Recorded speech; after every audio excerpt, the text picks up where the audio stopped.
We're here today to talk to you about a project we did called VineTune. It was using Vine, as we've all met this evening, as we'll discover, to make a ever-changing online music video.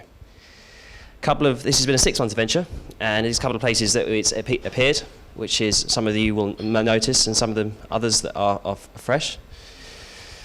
But on a day-to-day basis, I'll calm down now and just get into the swing of it. On a day-to-day basis, we work for BMB, and we are in the creative department, and here's a couple of the projects we work on. And what we identified from this project was that these are opportunities. So whenever stuff comes up, we want to jump on it.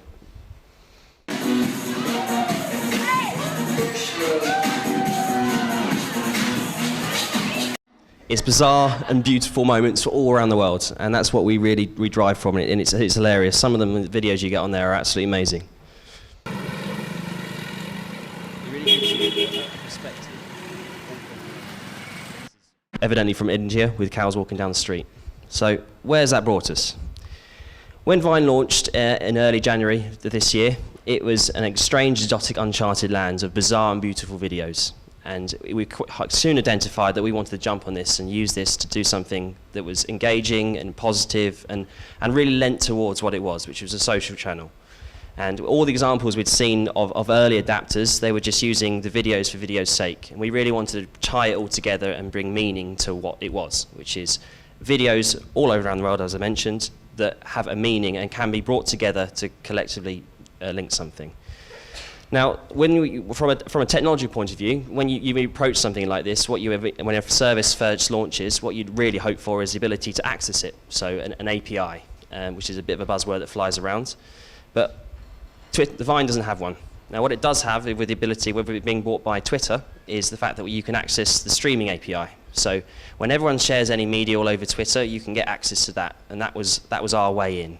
That was where we thought, this is an avenue, we can actually get to people's Vines from all over the world and we can pull it all together. And that leads us on to where internally in BMB, what we thought we could do with it and some of the insights that we'd driven from our clients. So I'm going to introduce you to Joe now, who's going to talk you through about the opportunity. Hiya. So at the beginning of January, cheers Pete. So at the beginning of January, it seemed that the fashion world was going nuts about Vine, and there seemed to be lots of activity, and it seemed pretty easy for them to generate content and all those sorts of things. So we'd worked with quite a few fashion clients internally and making things for them, and we thought, this is an opportunity for us to get some fancy-looking work out really quickly. And we had a key to the client, and they trusted us, and everything was going to be brilliant. But we weren't going to be able to work on this stuff, it wasn't a brief as such. We had to do all this stuff on our own. So carry on with the day-to-day grind, but by all means have a go at coming up with some other stuff if you want, lads. We all know what that's like. So we was going to have to say no to that for a while. This became a Friday night project, and yes to staying there a bit longer. But there was an opportunity, wasn't there? There was an opportunity to do something cool, do something first, and do something clever.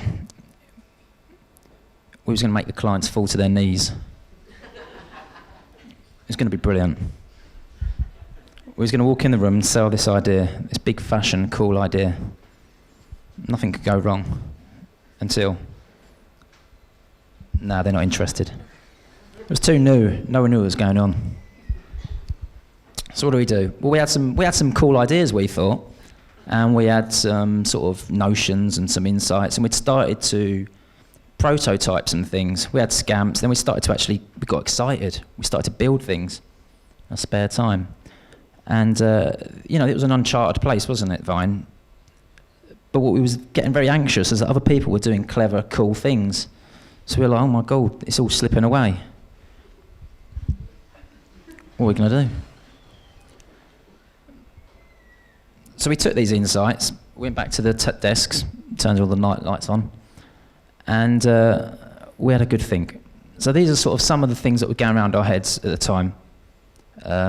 Videos on Vine felt more disposable and experimental than other channels. Vine.co, if you do that search, it seems to serve up sort of continually unfolding and disrupting views of the world. everyone was going on about this 6 second thing. 6 second is 6xf.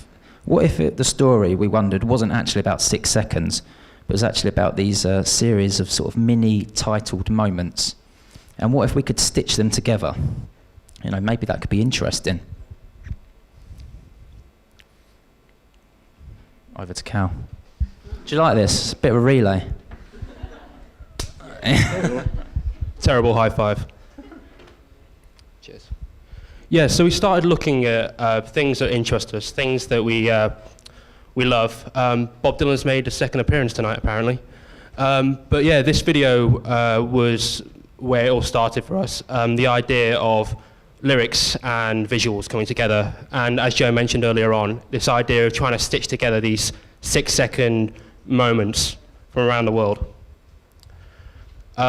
Interesting quote from Chris Milk, who's the godfather of digital music videos at the moment.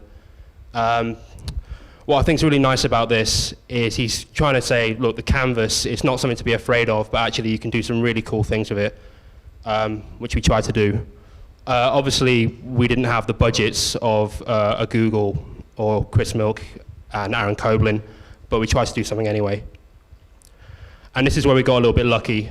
We have some friends who know some people who know some people who know a band. Masters in France, who have been amazing throughout all of this. They've never once questioned what we were doing, which meant we had freedom, which is always good. So yeah, we started looking at things like music video, but also the MTV generation as well, and the notion of just having this content channel, or something that's always moving, always changing. It just seemed like something very interesting to us. And it's the video for you now.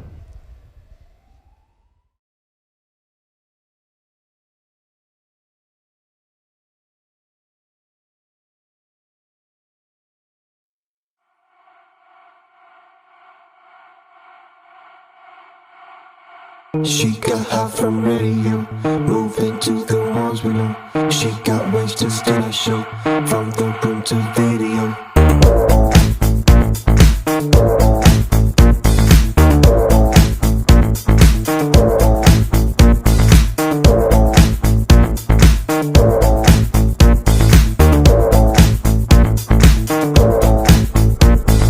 Got to be myself. I can't breathe down my neck, it's too bad for my health. Mankind, don't you hold me back. I'm flexing my body till I crack.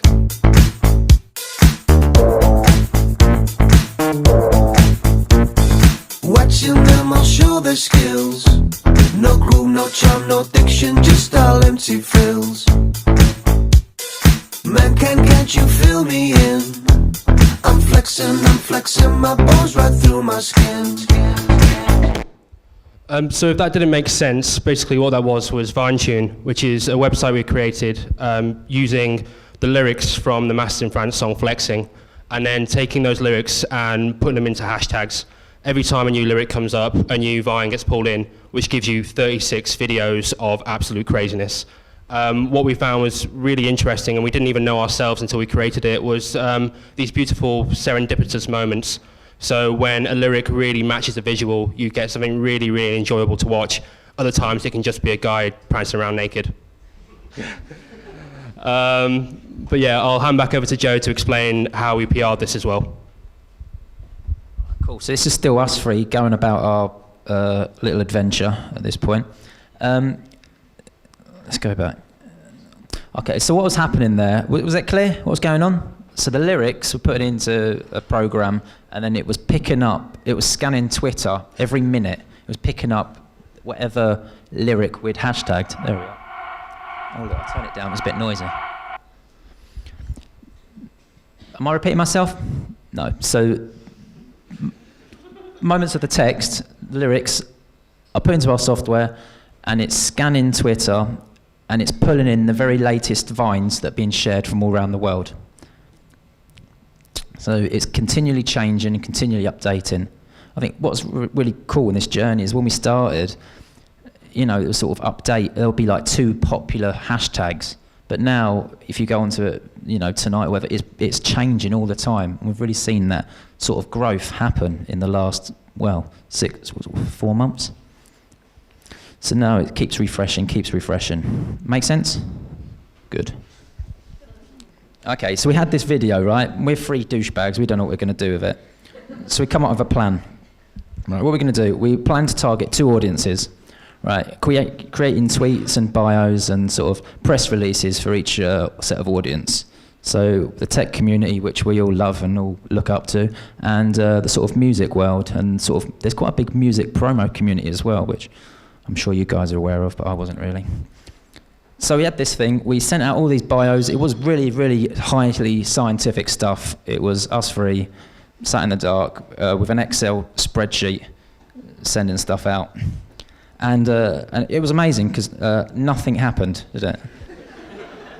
There was a little lesson there. It was that no one believed that we had anything newsworthy or new or interesting until, that is, one news channel reports it. So the minute one person says something's news, everyone says, yeah, you're right, maybe it's news.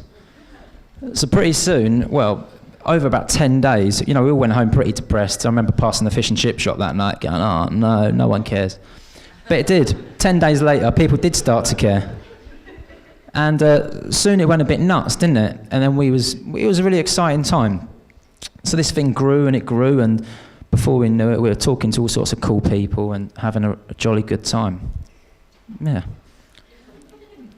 Another exciting thing happened. Well, suddenly we started to get people calling us from the sort of directing community and all that sort of showbiz sort of land. That was pretty cool too. Before we knew it, well, I'm not going to say before we knew it. I've said that enough times. Pretty soon we're out in Cannes at this big directing showcase. That was ace. So what have we learned? I